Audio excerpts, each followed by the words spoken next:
Hello student, कैसे हैं? तो चलिए आशा करते हैं कि आप लोग बहुत अच्छे होंगे और बहुत अच्छा से तैयारी होगा आप लोग का और सारा 4 गो एग्ज़ाम बहुत अच्छा गया होगा। तो आज डीएनए ब्लॉक का सबसे पहले जानेंगे कि क्वेश्चन किस तरह पूछता है और जैक आपका किस तरह क्वेश्चन लेवल पूछता है। तो इसको आप अगर नहीं पढ़े हैं तो अगर आप 20 या 25 मिनट का वीडियो देख के जाइएगा तो कल आपका एग्ज़ाम में आने वाला पेपर है वो 100% की गारंटी है कि आपसे सॉल्व होगा। चलिए देर ना करेंगे, हम लोग देरी नहीं करेंगे। डीएनए ब्लॉक एलिमेंट 8 मार्क्स पक्का है, एकदम फिक्स है कि आपका 8 मार्क्स आएगा। चलिए देखते हैं कि क्या क्वेश्चन होता है।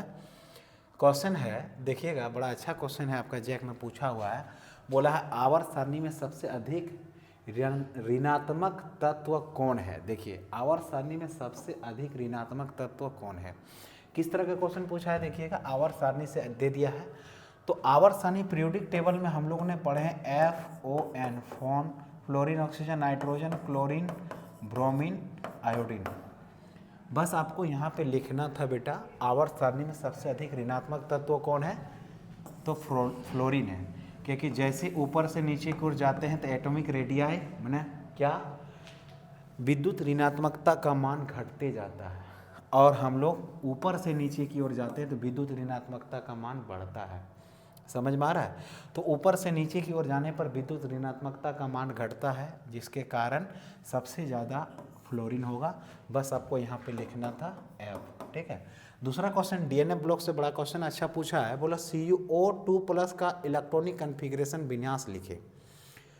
तो आपको डीएनए ब्लॉक में क्या पढ़ना है तब जाके आप इसका विन्यास बना सकिएगा। हम एकदम आपको जीरो लेवल से बता देते हैं। ठीक है, जीरो लेवल से एकदम बता देते हैं, तब आके हम आपका इस क्वेश्चन को सॉल्व करेंगे। याद रखिएगा, इस क्वेश्चन को हम अभी सॉल्व नहीं करेंगे। ठीक है, पहले आपको हम बता देते हैं। बाबू आप पेशेंस और धैर्य के साथ 20 मिनट, अगर 15 से 20 मिनट वीडियो देख लीजिएगा तो आपका सारा डीएनए ब्लॉक का जितना भी क्वेश्चन आने वाला है वो आपसे क्लियर हो जाएगा। 100% की गारंटी है। चलिए, आपने 11th नहीं पढ़ा है कोई दिक्कत नहीं, 12th नहीं पढ़ा है कोई दिक्कत नहीं। सबसे पहले अबाउ प्रिंसिपल था, उन्होंने बोला था कि कोई भी ऑर्बिट में ऊर्जा का प्रवेश इलेक्ट्रॉन के घटते क्रमानुसार, जैसे 1s 1s है 2s। पहले हम आपको जानकारी दे देते हैं थोड़ा पीरियोडिक टेबल का। ठीक है, तब आपको ये चीज़ समझ में आएगा।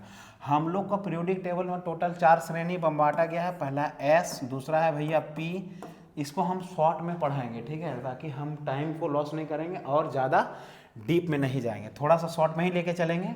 अब बेहतरीन डिज़ाइन से पढ़ने का था उस समय तो पढ़े नहीं, लेकिन अब आपको शॉर्ट में ही पढ़ना है एग्ज़ाम पास करने के लिए। एग्ज़ाम पास होगा सिर्फ इसमें D, दूसरा है F। हमको बेटा यहाँ से याद रखना सिर्फ SPD ही पढ़ना है। F बहुत कम पूछता है, ना के बराबर SPDF। ठीक है, S में जो इलेक्ट्रॉन होगा वो 2 गो होगा, P में जो इलेक्ट्रॉन होगा वो 6 गो होगा, E बराबर, और D में जो इलेक्ट्रॉन होगा बाबू वो 10 गो होगा। F में बता ही देते हैं 14 होगा। ठीक है, इसमें घर बोले, घर मतलब होता है घर माने घर, एगो घर, इसमें 3 गो घर होता है, 3 गो घर, और इसमें 5 गो घर, 1 2 3 4 5। एक घर में 2 इलेक्ट्रॉन समाएगा, 5 घर में मैक्सिमम 10 इलेक्ट्रॉन और 3 घर में 6 इलेक्ट्रॉन। आप मिनिमम कितना भी रख सकते हैं। ठीक है, हो गया। इसी से आपका वैलेंसी बॉन्ड थ्योरी का भी एक 5 नंबर का आपका कल का एग्जाम में आएगा, इसी से बनेगा। ठीक है, यहाँ तक समझ में आ गया। अब हम लोग थोड़ा सा डीप जाते हैं। पहला दूसरा क्वेश्चन है कि अब हम लोग इलेक्ट्रॉनिक कन्फिग्रेशन अभी तक कुछ नहीं पढ़े, नहीं जान रहे हैं, एकदम सीधा सीधी दिमाग में बैठा लेना, नहीं जान रहे हैं। ठीक है, तो अबाउ प्रिंसिपल जो था उन्होंने दिया था 1s। देखिए 1s है ये, फिर है 2s, इस तरह लिख लेना है। अब 2s जैसे गया तो 2 घर बढ़ा 2p, 3s हुआ, 3p हो गया और 3d हो गया। जैसे जैसे घर बढ़ा वैसे वैसे बढ़ा। फिर होता है 4s, यहाँ हो जाएगा 4p, 4d, 4f। चलिए इतने तक समझते, ज़्यादा नहीं। ठीक है, इतने में आपका 12 का बोर्ड खत्म हो जाएगा, 12 का जैक बोर्ड खत्म हो जाएगा। केमिस्ट्री के नाम में धुआं धुआं हो जाएगा, धुआं धुआं। देखिए जैसे इलेक्ट्रॉन गया यहाँ आया, यहाँ गया, यहाँ आया भैया, यहाँ गया, यहाँ आया भैया, जैसे जैसे जा रहा है सबसे कम वाला में पहले घुसेगा, फिर ज़्यादा वाला में घुसेगा। सबसे पहले हम लोग का देखिएगा 1s है, तो हम लोग यहाँ पे कुछ नहीं करेंगे, आंख बंद करके 1s लिख देंगे।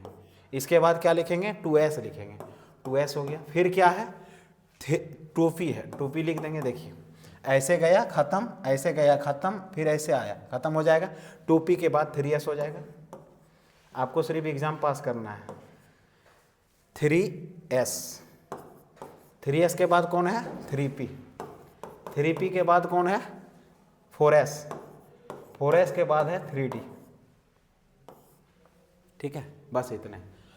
और इसी के दौरान हम लोग इलेक्ट्रॉन कन्फिग्रेशन को सजा देंगे। जैसे क्वेश्चन है देखिएगा, यहाँ बड़ा अच्छा क्वेश्चन है, अब हम लोग सॉल्व करते हैं। ठीक है, जैसे CO है, CO का Z का मान कितना दिया है 27 दिया है। देखिएगा यहीं से कैसे सॉल्व करते हैं हम। तो CO को हम यहाँ लिख देंगे 2+ बोला है, 2+ दे दिए। ठीक है, हम लोग सब समझेंगे धीरे धीरे। यहाँ Z बराबर कितना है 27 है। ठीक है, 27 को इलेक्ट्रॉन हमको दिया है और हर एक घर में बांट देंगे। ये 2 को खाएगा, ये 6 को खाएगा, ये 2 को खाएगा, ये 6 को खाएगा, 2 को खाएगा, 10 को खाएगा। क्यों? क्योंकि हम जानते हैं S मैंने छोटका बेटा वो 2 को रोटी खाएगा, P मिनिमम 6 को रोटी, मैक्सिमम 6 को, मिनिमम 3 को 4 को देकर चलेगा, D मैक्सिमम 10 को और F मैक्सिमम 14 को। लेकिन D में एक चीज़ होगा बेटा, 4 और 9 रोटी नहीं खाएगा, 4 और 9 रोटी नहीं खाएगा। अभी बस इतने समझना है एग्ज़ाम पास करने के लिए 4 और 9 क्यों नहीं खाएगा उसके बारे में हम थोड़ा बोल देते हैं। क्योंकि D में 5 को घर है, या हाफ सेल में रहेगा या तो फुल सेल में रहेगा। ठीक है, या तो हाफ ऑर्बिट में रहेगा या तो फुल ऑर्बिट में रहेगा। इसके कारण यहाँ या तो 5 होगा या तो 10 होगा, 4 9 नहीं होगा, 3 होगा, 6 होगा, 7 होगा, 8 होगा, 4 और 9 नहीं होगा। बस इतने समझना है। तो सबसे पहले 1s, S में 2 को इलेक्ट्रॉन है तो हम लोग यहाँ क्या कर देंगे 1s2 दे देंगे माथा में। फिर है देखिएगा 2s2 देंगे। फिर देखिएगा 2p, p मैंने 6 को इलेक्ट्रॉन होगा तो यहाँ पे हम लोग दे देंगे 2p में 6 को।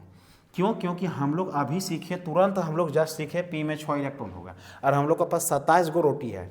2 2 4 6 10 खत्म हो गया बाबू। आगे क्या है 3s है, 3s में 2 को दे देंगे। फिर क्या है 3p है, 3p में 6 को दे देंगे। अब गिनेंगे फिर, क्या कि हमारे पास 27 को है। 2 2 4 6 10, 2 12 6 18, 18 में अभी भी मेरे पास कितना बच गया 2 और 7 9 को रोटी बचा है। तो 4s को हम कितना दे देंगे 2 को दे देंगे और 3d को कितना दे देंगे 7 को दे देंगे। ठीक है, कितना हो गया 27 हो गया। अब क्या बोल रहा है कि 2 को रिमूव करना है। क्या करना है रिमूव करना है। तो याद रखना D में 10 गो रोटी खाता है, इसका ज़्यादा ताकत है, इसका तो पेट भरा नहीं, 3 को खाली है। तो क्या करेगा, ये देगा रोटी नहीं। रिमूव करने के लिए बोला है, प्लस में बोलेगा तो याद रखना प्लस तभी होगा जब टूटेगा। तो 4s से हम लोग इसको तोड़ देंगे और फाइनली हमारा CO2+ का इलेक्ट्रॉनिक कन्फिग्रेशन बन के रेडी हो गया। ठीक है, देखिए रेडी हो गया। और आपको एग्जाम में यही करना है, बस एक सीक्वेंस में बना देना 1s2 2s2 2p6 3s2 3p6 and 3d7। बस आपको यही बनाना था भैया और हम लोग का रेडी हो गया। आप यहाँ से नंबर ले सकते हैं। हो गया, कोई जरूरी नहीं कि CO2+ देगा, आपको कुछ भी दे सकता है।